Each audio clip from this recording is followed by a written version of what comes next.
반갑습니다. 거시도 시작해야 되니까 또 거시부터 듣는 학생들도 있고 또 그런 학생들도 있어서 영상으로는 또 그런 학생들도 있고 그러니까요. 자, 거시 이제 시작을 하는데요. 시작하면서 몇 가지만 말씀을 드릴게요. 미시하고 거시를 비교할 때 뭐 공부하는 방법이 똑같으냐? 사실은 미시나 거시나 연결됩니다. 말씀드렸지만 미시 후반부에 해당하는 내용을 정확하게 이해하지 못하면 거시 초반부가 어려워져요. 그래서 이제 사실은 학생들이 거시가 어려운 학생들은 미시가 약해서 그럴 가능성이 커요. 그래서 이제 사실은 다시 한번 그 미시 후반부를 잘 다지는 것이 중요하다라는 말씀을 드리고 싶고요. 그 다음에 양자가 굳이 다르다면 미시에 있어서의 미시는 이제 시험 문제 나온 반 이상 계산이거든요. 미시에 있어서의 문제들이 계산 비중이 크다면 거시에 있어서는 개념이 중요합니다. 왜냐하면 지금부터 미시야 지금까지 다 그냥 우리 손에 잡히는 이야기들 하는 거거든요. 근데 거시는 어떻게 보면 우리 눈에 안 보이는 추상적인 이야기들을 하는 거예요. 그러다 보니까 기초 개념들을 단단하게 안 다져 나가면 그 다음 나중에 가가지고 굉장히 힘들어집니다. 굳이 비유를 하자면요. 미시는 조그만 집 여러 개 짓는 거예요. 근데 거시는 여러분들이 처음부터 시작해가지고 거대한 집을 하나 짓는 거거든요. 그러다 보면 벽돌 한 장 한 장이 단단하지 않으면 나중에 거대한 집이 안 지어져요. 그래서 거시에서 제일 중요한 것은 초반에 여러분들이 기초 개념을 잘 잡아두는 겁니다. 물론 기초 개념이라는 것이 여러 가지를 배우다 보면 나중에 오히려 더 뚜렷해지기도 해요. 하지만 일단 개념을 잘 잡는 게 중요하다더라라고 생각을 좀 하고 그렇게 들어가는 그런 쪽으로 한번 해보도록 합시다.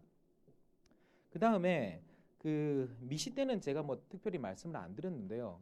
왜냐하면 미시는 책들이 다 비슷해요. 제 지금 교재나 정병렬 선생님 책이나 거의 그 순서가 똑같습니다. 똑같기 때문에 뭐 다른 책을 봐도 괜찮다라고 이렇게 뭐 생각을 하는데 거시는 교재가 이게 이제 정병렬 선생님 책하고 이제 순서가 좀 달라요. 그래가지고 정병렬 선생님 책을 참고서로 보시려면 좀 왔다 갔다 하면서 좀 고생을 하십니다. 근데 이제 굳이 말씀드리지만 제 책이 조금 더 신체계라고 할까요? 그런 걸 반역을 한다 그래서 좀 왜냐하면 시험에 영 안 나올 것 같은 내용들도 있거든요. 그리고 이제 시험에 이제 새롭게 나오는 내용들도 있어서 나름 저는 개인적으로는 대학교에서 제일 많이 보는 맨큐라는 분이 쓴 거시경제학 책 있잖아요. 그 책 체계를 기본적으로 좀 다루고 있어요. 그렇게 해서 정병렬 교수님 책하고는 조금 체계가 달라서 정명결 교수님 책이 이게 굉장히 풍부하고 좋은 책이지 않습니까? 근데 이제 맞춰보기가 조금 힘든 분들이 있을 것 같아서 책을 한 권 소개하겠습니다. 그래서 이제 제가 이제 대학교 그 교수님하고 대학 책으로 쓴 책이 있는데 그 책은 미시것이 다 돼 있고 좀 비싸요. 비싸고 그다음에 그걸 다 읽을 필요도 없어요. 대신에 이제 최근에 제가 본업은 CPA 학생들을 중심으로 이제 강의를 하지만 예, 행정고시, 외무고시 공부하는 학생들 강의도 좀 하거든요. 근데 그 학생들 입문서로 쓴 책이 있는데 이게 시장을 휩쓸었습니다. 그래서 제 생각에 여러분들도 이 책을 한번 봐도 괜찮지 않을까. 그리고 그게 입문서라서 실제로 공부 양을 따지면 그 고시에서는 경제학이 주요 과목이잖아요. 그래가지고 여러분들 공부하는 것보다 좀 많이 해요. 근데 입문 단계에서 배우는 거기도 보면 입문 강의, 심화 강의 이렇게 있거든요. 입문 단계에서 쓰는 책하고 여러분들이 공부해야 될 양이 좀 비슷한 것 같아요. 그래서 제가 쓴 거시경제학 입문이라는 책이 있는데요. 그 이제 작년까지는 제가 소개를 안 했는데 그 책에 자신감이 붙었어요.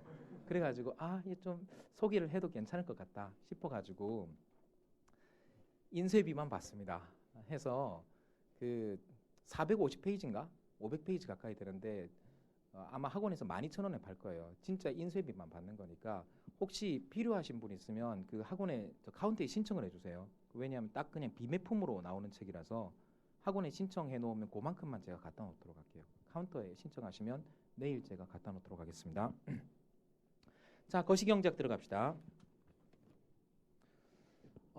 미시경제학 할 때 제가 계속 이야기를 했어요. 미시경제학이 어떻게 생겼냐라고 하면 미시경제학은 이렇게 생겼습니다라고 이제 계속 말씀을 드렸거든요. 이게 이제 뭔가 하면 소비자, 생산자, 생산물 시장, 생산요소 시장 이렇게 생겼는데 그럼 거시는 어떻게 생겼습니까? 라고 하면 거시는 조금 책마다 구성이 달라서 조금 다르긴 하지만 대체로 거시는 이렇게 생겼어요. 일단 봅시다. 거시경제학이 뭐냐? 거시경제학이란 한 나라 경제를 전체 입장에서 분석하는 거다. 그러니까 미시가 이렇게 부분 따지면서 분석하는 거라면 거시는 이렇게 전반적으로 바라보는 그런 접근 방법이라고 생각하시면 되겠습니다. 그러니까 미시하고 거시의 차이는 분석 대상의 차이예요? 아니면 접근 방법의 차이예요? 접근 방법의 차이라고요. 이렇게 세분해서 보느냐 전체적으로 보느냐 그 차이라고 생각하십시오. 그럼 과연 전체적으로 접근한다는 것이 무슨 말이냐 라고 할 때 전체적으로 접근한다는 것은 우리의 분석 대상이 그림 아래 나오는 이른바 집계 변수를 대상으로 분석한다는 겁니다. 집계 변수. 집계 변수 또는 총계 변수, 총량 변수 여러 가지 말을 하는데요. 일단 이래요. 이제 집계 변수의 대표적인 예가 밑줄 이렇게 그으세요. 국내 총생산과 성장률까지. 국내 총생산과 성장률까지. 그 다음 물가와 인플레이션율까지. 물가와 인플레이션율까지. 그 다음에 실업률. 그 다음에 환율과 경상수지. 이렇게 네 줄이 그어져 있으면 맞아요. 됐습니까? 첫 번째 나오는 것이 GDP. 국내 총생산과 성장률인데요. 우리나라 GDP라는 게 뭐예요? 자동차 생산이 많다는 소리예요? 반도체 생산이 많다는 소리예요? 아니면 모든 상품들을 다 합했을 때의 생산을 의미하는 거예요? 모든 생산을 다 합했을 때의 생산을 의미하는 거예요. 그 다음에 물가 나오죠. 물가. 우리나라 물가 올랐다. 이건 뭐 휘발유 값이 올랐다는 거예요? 배추 값이 올랐다는 거예요? 전부 다 합했을 때 올랐다는 거예요. 전체적인 평균 냈을 때 올랐다는 겁니다. 이해가십니까? 이처럼 하나하나의 가격이나 하나하나의 수량이 아니고 그 경제에 존재하는 모든 생산이나 모든 가격을 다 합해서 측정하는 그런 변수 있죠. 그걸 뭐라고 하냐면 집계 변수라고 합니다. 집계 변수. 이해가십니까? 그래서 거시경제학이라는 것은 경제를 전반적으로 바라보는 것이며 그 전반적으로 바라보는 그 분석이 가능하기 위해서는 우리가 이제 거시경제학에서 무엇을 주된 분석 변수로 한다? 집계 변수라는 것을 주로 분석을 한다. 라고 생각하시면 되겠습니다. 그 대표적인 것들이 말씀드린 GDP와 그 성장률, 됐죠? 그 다음 물가와 그 상승률인 인플레이션율, 그 다음에 노동시장에서의 사정에 해당하는 실업률, 오케이? 그 다음에 개방경제, 국제경제에 해당하는 그런 값인 환율과 경상수지, 이런 것들이 우리가 거시경제에서 앞으로 배워나가게 될 대표적인 집계 변수들이다 라고 생각하시면 되겠습니다. 이해가십니까? 오케이. 자, 그런데 그 중에서도 역시 제일 중요한 것은요, 처음에 나오는 GDP와 성장률로서 이 GDP와 성장률을 사용해서 거시경제를 간단하게 나타내 보면 이렇게 볼 수 있다는 거예요. 한 경제라는 것은 대체로 보면은 이렇게 장기적인 측면에서는 성장 추세를 가져요. 상승 추세. 오케이. 그렇지만 이 상승의 추세를 그냥 꾸준하게 격려하면 그건 아니고 때로는 경제가 활발하기도 하고 때로는 후퇴하기도 하는 이런 변화를 겪더란 거죠. 이해가십니까? 그래서 거시경제라는 것이 장기적으로는 상승 추세를 겪는데 이 장기적인 상승 추세를 뭐라고 하냐면 우리가 경제 성장이라고 하고요. 오케이? 단기적으로는 이렇게 등락을 거듭하는데 단기적으로 이렇게 등락을 거듭하는 것을 호황, 불황 이런 표현을 쓰기도 하고요. 이처럼 호황과 불황이 반복되는 이런 현상을 뭐라고 하냐면 경기 변동이라고 해요. 경기 변동. 그래서 일단 거시경제라는 것이 장기 성장 추세 위에 단기 변동을 하는 것으로 이해할 수 있으며 이런 경제 성장과 경기 변동이 어떤 요인에 의해서 유발되고 이를 위해 정부는 어떤 역할을 할 수 있는가? 뭐 이런 것들이 거시경제의 주된 과제들이라고 생각하시면 되겠습니다. 오케이? 그래서 거시경제는 어떻게 생겼냐 하면 좀 유치하지만 뭐 이렇게 생긴 것처럼 생각해도 좋아요. 앞으로 우리가 배우게 될 거시경제학의 기본 체계는 다음과 같습니다. 기본 체계는 다음과 같습니다. 거기 263페이지 아래쪽에 한번 써보세요. 우리가 앞으로 이제 어떤 식으로 공부해 나갈 것인가? 제 책이 어떻게 구성되어 있냐? 그 이야기인데 첫째 어떻게 구성되어 있냐면 이건 어떤 교과서든지 다 마찬가지요. 첫 단계에서는 거시경제에 있어서의 주요 변수를 가르쳐요. 주요 지표. 방금 말씀드린 무슨 GDP, 소비자 물가지수, 실업률 이런 거 있잖아요. 최소한 이 지표들이 정의돼야지 그 다음 이야기를 할 거 아니에요. 그래서 어느 교과서든지 첫 번째, 두 번째 챕터는 주요 지표에 대한 거예요. 주요 지표. 원론책일수록 지표를 강조해요. 맨큐 거시경제, 맨큐 경제학 원론책 보면은 주요 지표만 가지고 챕터를 3개인가 4개인가 써요. 왜냐하면 지표를 정확하게 이해하지 않으면 그 다음부터 아무 의미가 없거든요. 예. 첫 번째가 주요 지표고요. 그럼 두 번째 단계에 우리가 뭘 다루게 되냐면 이러한 주요 지표가 어떻게 결정될 것인가 라는 것에 대한 이론을 만들어야 되는데 됐습니까? 이론을 만들어야 되는데 문제는 사실은 이 거시경제라는 것이 한두 개의 시장으로 이루어져 있어요. 무수히 많은 시장이 있어요. 무수히 많은 시장이 있다는 거죠. 근데 무수히 많은 시장이 있는데 그 무수히 많은 시장이 있어서 나는 도대체 아무것도 설명 못하겠다라는 이론을 만들기보다는 좀 비현실적이지만 아주 중요한 몇 개의 시장만으로 구성된 경제 모형을 한번 만들어 가지고 됐습니까? 단순화된 모형을 가지고 거시경제에 숨어있는 중요한 질서들을 알아내는 것이 훨씬 좋거든요.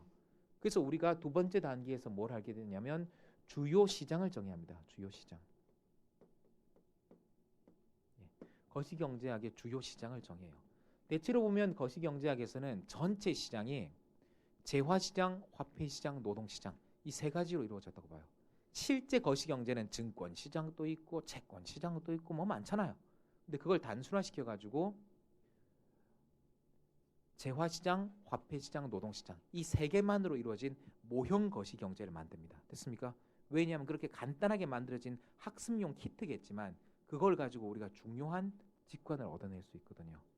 주요 시장을 정의하고 그리고 주요 시장을 정의하면서 동시에 뭘 하냐면 거시경제의 장기 균형이 어떤 상황인지를 설명합니다. 장기 균형.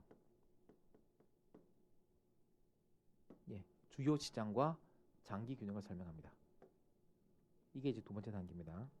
자, 그러면 주요 시장도 정의되었고 장기의 균형 상태가 어떤 상태이냐라는 걸 정의하고 나면 그 다음에는 단기의 변동을 배우게 됩니다. 됐습니까? 장기 균형을 배우고 나면 그 다음에 단기 변동을 배우게 되는데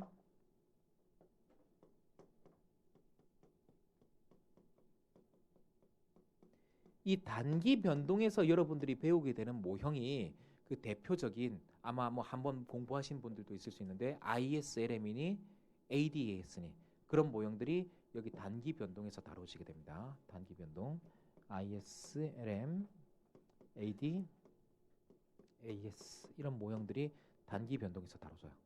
예. 그 다음에 이제 네 번째 가면은 이제 장기 성장도 받고 장기 균형도 받고 단기 변동도 받으니까 이러한 경기 변동에 대해 가지고 정책이 무엇을 할 수 있는가라는 것을 배우게 됩니다. 이해가십니까? 그래서 그 다음 단계로 나오는 것이 정책 논쟁이에요. 정책 논쟁. 거시경제 정책이 어떤 일을 할 수 있는가? 됐습니까? 자, 그러면 여기서 이제 주로 단기와 장기를 통해서 여기서 이제 분석을 했는데 여기까지 이야기가 일단락이 되면 보통 거시경제를 뭐 두 학기에 나누어 가르치는 교수님들은 여기까지를 딱 한 학기 가르쳐요. 그 다음에 이제 보충을 해 나가는데 그 다음 단계는 일단 뭐가 나오냐면 다섯 번째 지금까지는 주로 이제 장기 균형하고 단기 변동을 중심으로 봤거든요. 그 다음 단계에 뭐가 나면 이제 아주 긴 기간을 봤을 때 거시경제가 어떻게 상승해 나가는가라는 경제 성장의 이야기가 나오고요. 그 다음에 지금까지는 주로 폐쇄 경제를 중심으로 살펴봤는데 경제가 개방되면은 분석이 어떻게 달라지는가라는 개방 경제로 이야기가 이어진다고 생각하시면 되겠습니다. 이해가십니까? 뭐 이렇게 하면 거시는 도대체 체계가 안 잡혀요. 이렇게 할 필요는 없어요. 대체로 이렇게 보면 이야기가 어떻게 흘러가는지는 알 수 있을 겁니다. 맨 먼저 주요 지표 아마 오늘하고 내일 정도까지 내일 아마 주요 지표 해야 될 거예요. 오케이.